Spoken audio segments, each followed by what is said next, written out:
The smell of charcoal and condescension filled my cousin Derek's backyard as I stood near the dessert table, watching my extended family dissect my life with surgical precision.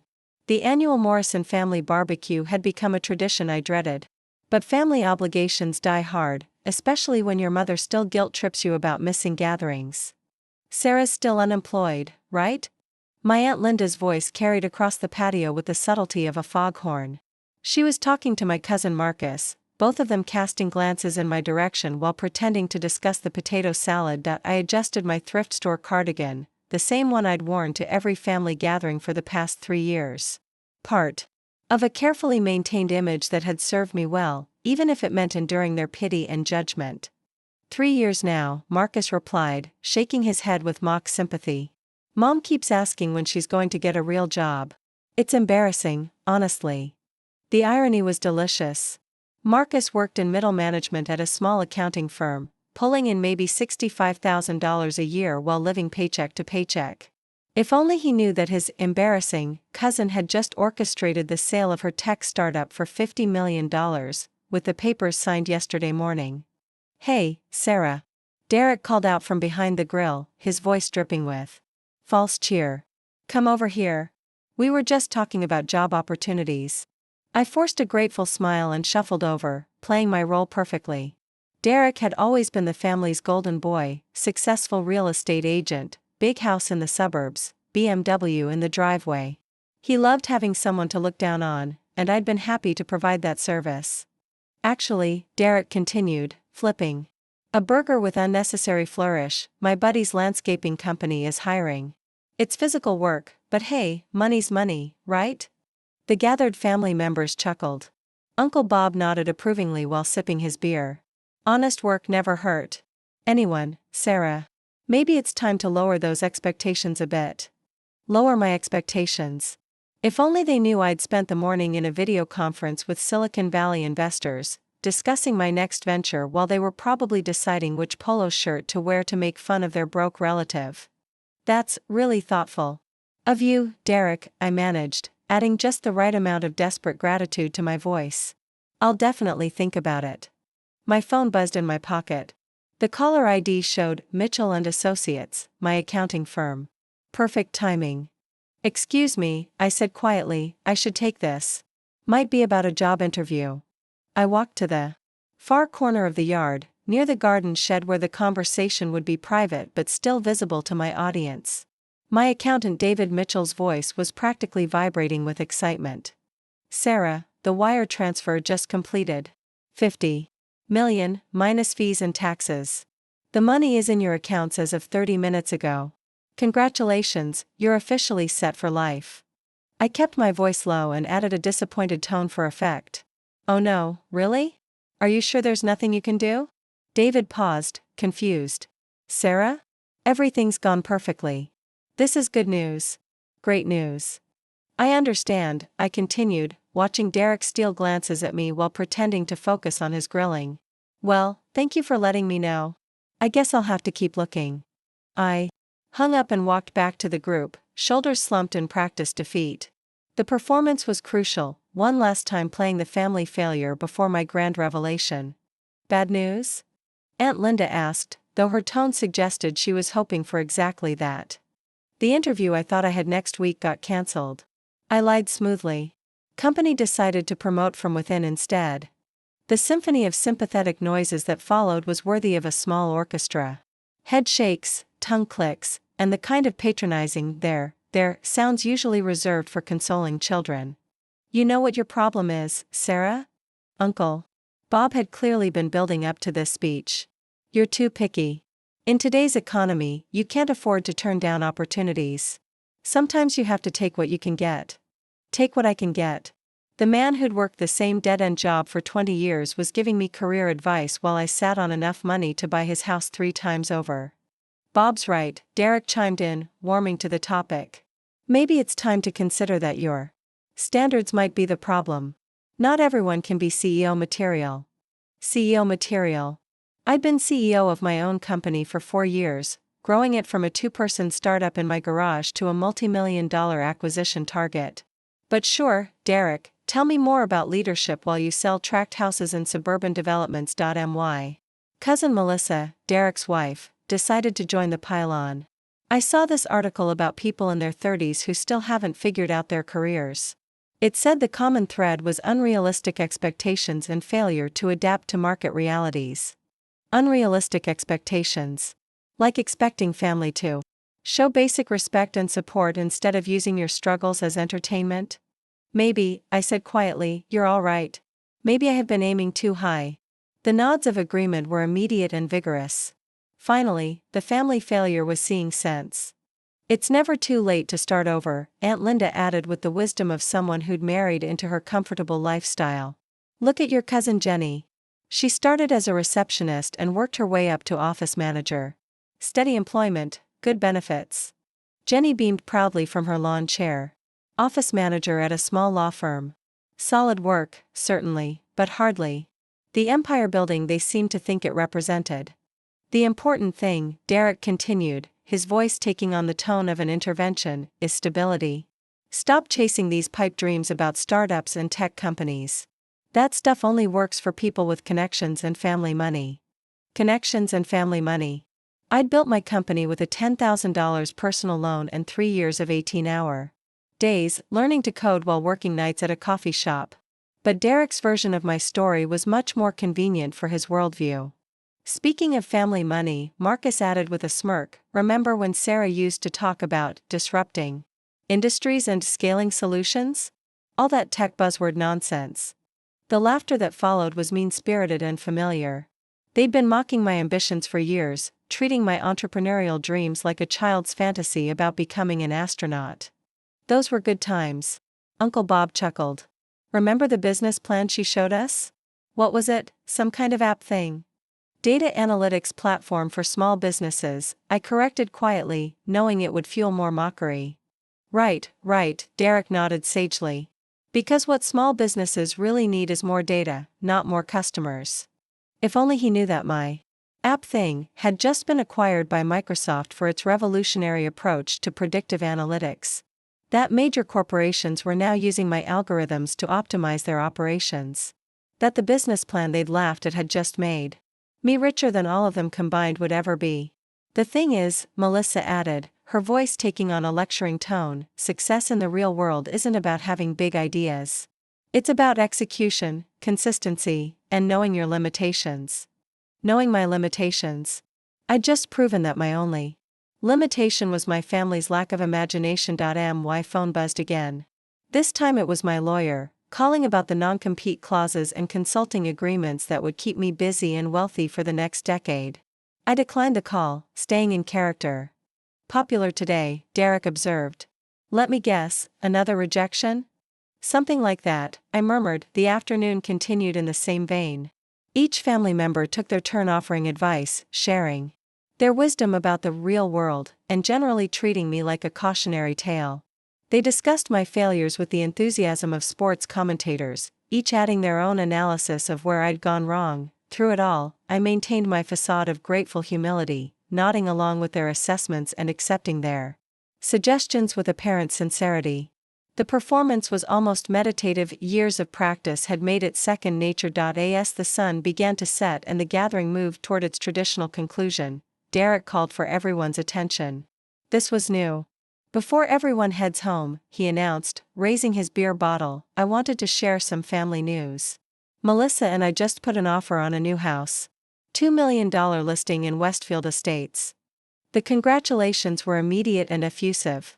Derek beamed as he described the 5-bedroom colonial, the 3-car garage, the pool and tennis court. It was, by far, the most expensive house anyone in our family had ever purchased. Of course, Derek continued, his eyes finding mine, it helps that business has been so good. Closed 3 major deals this quarter alone. Sometimes I feel bad about how well things are going for us when others are. He paused dramatically, still figuring things out.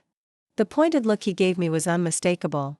This wasn't just sharing good news, it was establishing hierarchy. Derek wanted everyone to know exactly where he stood in the family pecking order, and where I didn't. That's wonderful, Derek, I said sincerely. You and Melissa deserve every bit of success. And I meant it. Derek had worked hard for his achievements, even if he felt the need to diminish others to enhance his own accomplishments. In a few minutes, none of this would matter anyway. Well, Uncle Bob announced, checking his watch, I suppose we should start thinking about heading home. Sarah, you need a ride? I know you've car trouble. My 10-year-old Honda had finally died last month, and I'd been taking public transportation rather than buy a replacement. It fit my image perfectly, even though I could now afford to buy a Tesla with cash and not notice the expense. Actually, I said, pulling out my phone, I have a ride coming. Should be here any minute.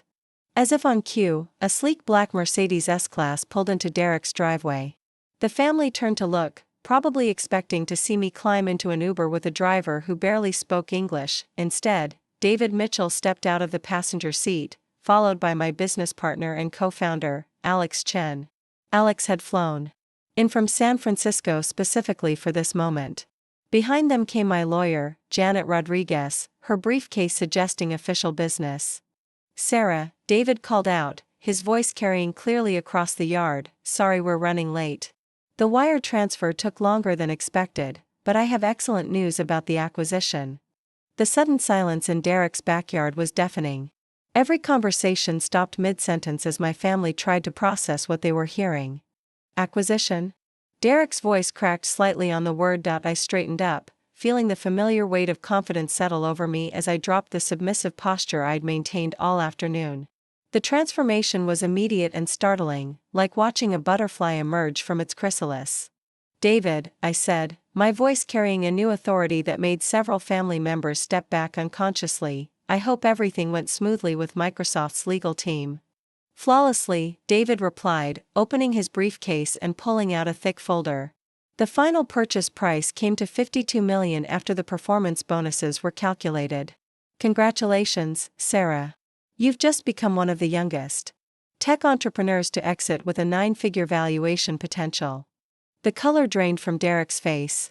Marcus dropped his beer bottle, sending it shattering across the patio stones. Aunt Linda's mouth opened and closed like a fish gasping for air. 52 million? Uncle Bob's voice was barely a whisper. Microsoft? Melissa managed to croak out. I smiled, and for the first time that day, it was completely genuine. I'm sorry I couldn't share the news earlier, but there were confidentiality agreements in place until the deal closed. David, these are my family members. The ones I've told you so much about. David's expression was carefully neutral, but Alex couldn't hide his amusement. We discussed this moment many times over the past month, planning exactly how to handle the revelation. Your family must be so proud, Janet said diplomatically. Sarah's company revolutionized small business analytics. The predictive algorithms she developed are already being integrated into Microsoft's enterprise solutions. The same algorithms, Alex added with a slight smile, that Derek thought were too complex for small businesses to need. Derek's face went through several color changes before settling on an unhealthy shade of gray. Sarah, we had no idea, of course you didn't, I replied pleasantly. I've worked very hard to keep my professional life private. It's amazing what people assume when you dress modestly and don't drive a flashy car. I gestured to my thrift store cardigan and worn jeans. This outfit cost me $37 total. But it served its purpose beautifully. Which was what, exactly? Marcus had found his voice, though it shook with confusion and growing anger. Research. I said simply. For the past 3 years, I've been conducting an informal study on family dynamics and social hierarchies. How people treat those they perceive as unsuccessful versus those they view as threats. The results have been illuminating. The silence stretched until Derek finally spoke. So this was all some kind of game to you? Our concern, our advice?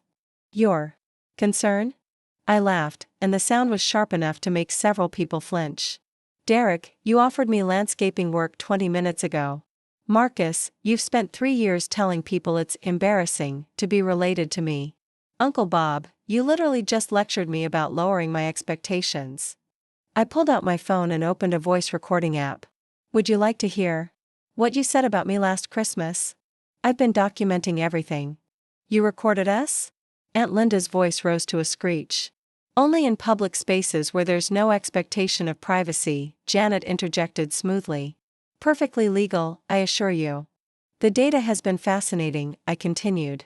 Detailed analysis of how family members justify their treatment of perceived failures, the language patterns used to maintain social hierarchies, the psychology of punching down. I'm actually considering turning it into a book. David cleared his throat. Sarah, we should discuss the investment opportunities while we're here. The venture capital firm wants to meet next week about your next startup. Next startup? Jenny squeaked. Oh yes, I said casually. 50 million is a nice foundation, but I'm just getting started. Alex and I are already working on our next project. AI-driven market prediction tools. Early projections suggest it could be worth 10 times what we just sold. I looked around at my family's stunned faces, savoring the moment I'd been building toward for 3 years.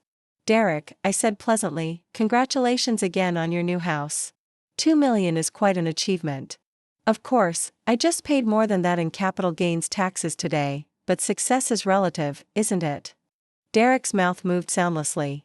For several seconds before he managed to speak. Sarah, I'm sorry if we were just trying to help. Help?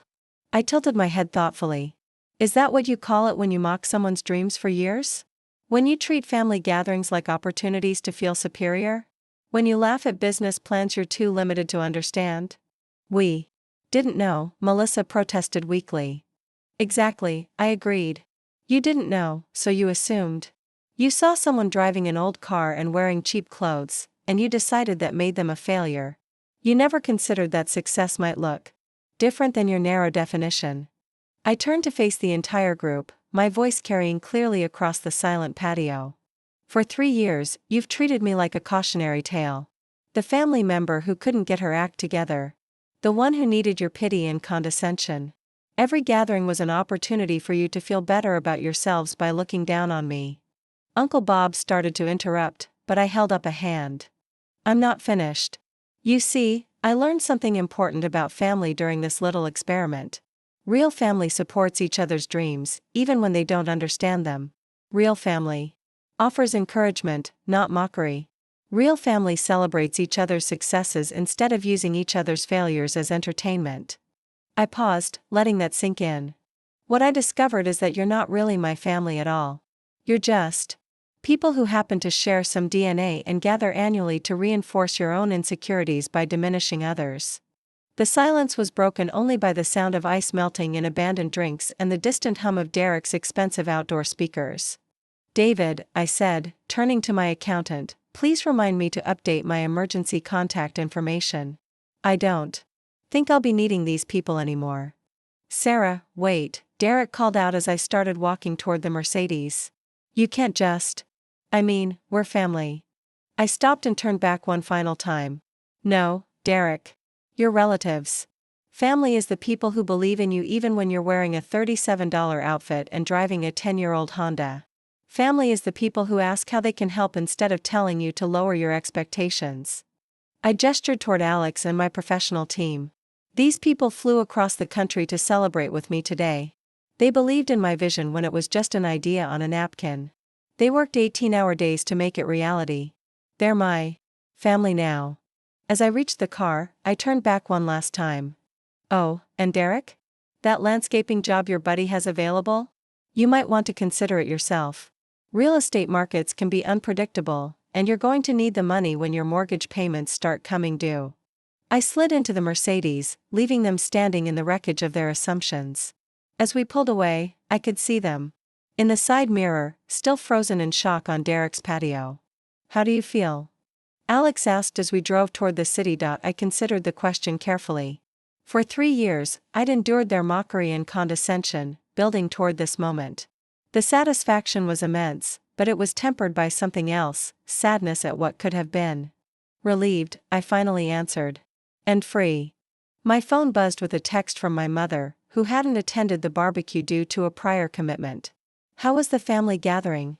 Did you tell them about the Microsoft deal? I typed back quickly, I told them. I don't think we'll be attending future gatherings. Her response came immediately, good. I've been waiting years for you to realize what I've always known, success is the best revenge, but happiness is the best life.